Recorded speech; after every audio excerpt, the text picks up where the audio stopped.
Sebagai wujud rasa syukur atas panen yang melimpah, di desa Empang tempat nenekku ada tradisi yang disebut dengan Nujarame. Nujarame artinya menumbuk padi beramai-ramai.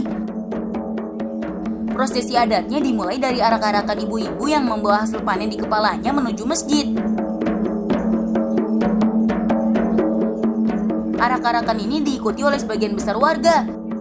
Kami juga ikutan loh. Yang kami bawa di kepala ini adalah gabah. Sebagai simbol dari berhasilnya panen tahun ini. Nujarame diadakan setahun sekali setiap tanggal 28 Mei.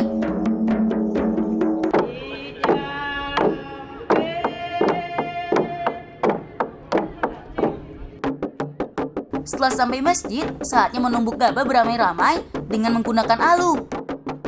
Bunyi tumbukan alunya membentuk irama tertentu, seperti musik ya. Ayo, tambahkan gabahnya sedikit demi sedikit ya Wahyu.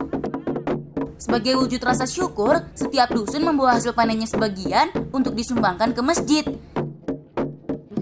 Jangan khawatir, dengan berbagi, tentu rezeki kita akan semakin bertambah ya kawan.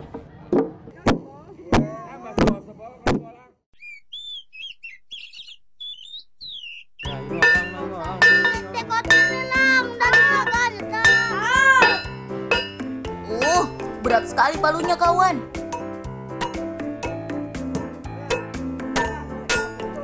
Teman, di Kecamatan Moyohulu, Sumbawa Besar, terdapat desa yang terkenal dengan pandai besi tradisionalnya. Hampir sebagian besar pria di Sumbawa membawa parang atau disebut berang. Kebetulan, pamanku tinggal di sini. Beliau adalah seorang pandai besi yang termasyhur. Kegiatan pandai besi dengan alat tradisional ini sudah ada sejak zaman Kesultanan Sumbawa. Di sini telah dijadikan sebagai sentra penghasil parang kualitas nomor 1 di Sumbawa. Apalagi pembuatannya yang masih sangat tradisional, menjadi nilai lebih dari kekuatan parang Sumbawa ini. Asik, sekalian belajar sebagai pandai besi.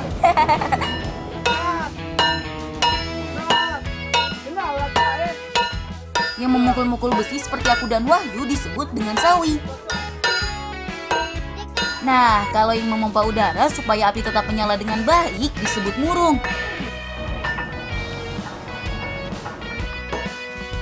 Sedangkan Amar bertugas menjaga dan menambahkan arang supaya tidak habis. Bahan utama yang menjadi kekuatan parang terletak pada besi yang digunakan.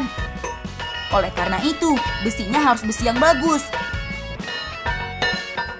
Dalam pembentukan besi menjadi parang, pengapian sangat menentukan kualitas akhirnya. Arang yang digunakan pun tidak sembarangan, terbuat dari kayu jati yang sudah kering. Arang dengan kayu jati akan menghasilkan api yang bagus. Selanjutnya, besi tersebut akan dimasukkan ke dalam api, kemudian ditempa, hingga menghasilkan parang yang diinginkan. Dalam sehari, pengrajin bisa menghasilkan 3 hingga 4 parang kasar, yang kemudian akan dihaluskan menjadi parang siap pakai. Proses selanjutnya adalah pembuatan sarung parang. Sarung parang dibuat dari kayu sono keling dan suran.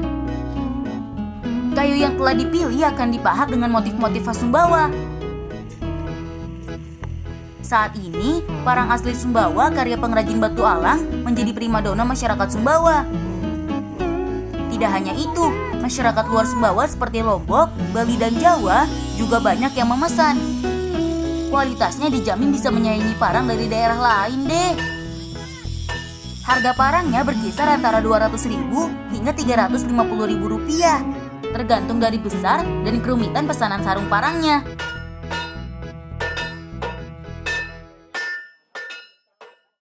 Siap nenek ke? Siap. Siap. 1, 2, 3. Ayo, siapa yang paling juara? Kawan, roda-rodaan ini disebut gelingan. Kami anak-anak Sumbawa suka memainkannya untuk balapan. Sebenarnya, gelingan pada zaman dulu dipakai untuk membantu petani membawa hasil kebun atau air. Tapi, kalau sedang tidak digunakan seperti ini, memang paling asik buat balapan. Disebut gelingan karena roda bagian depannya yang berputar seperti gilingan.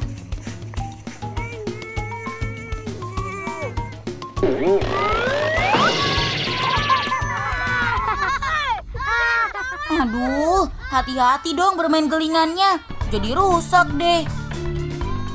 Untung saja membuat gelingan ini tidaklah sulit, kawan. Kalian mau membuatnya juga? Gampang. Yuk kita buat bersama-sama.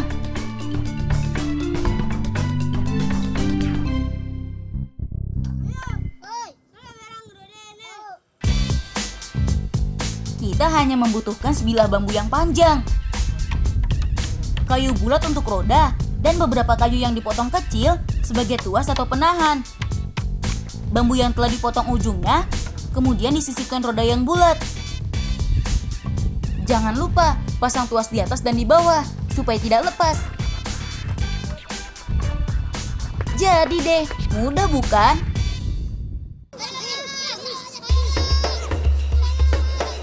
Ayo, ayo, ayo. Burung siapa yang duluan masuk gawang nih, kawan? Hus. Aduh, jangan belok dong. Gawangnya kan di situ. Kawan, ada yang tahu ini burung apa? Kami menyebutnya burung bubit. Burung bubit adalah sejenis burung puyuh. Anak-anak Sumbawa punya tradisi balapan burung bubit.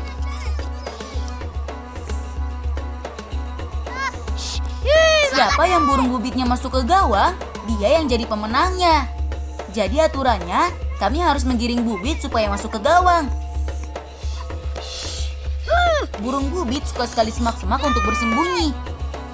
Makanya, kami membuat gawang dengan hiasan, supaya ia mau masuk ke sana.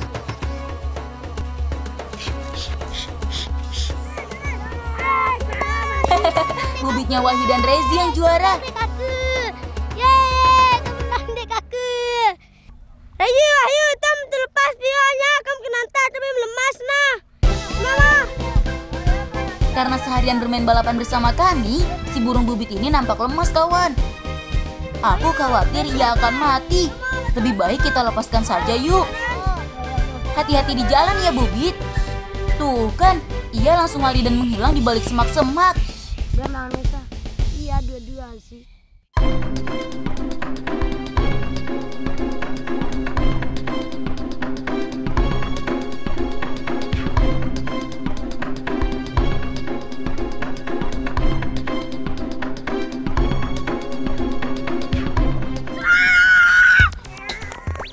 Kawan, di Sumbawa ada tradisi pertarungan antara dua orang lelaki yang disebut dengan karaci.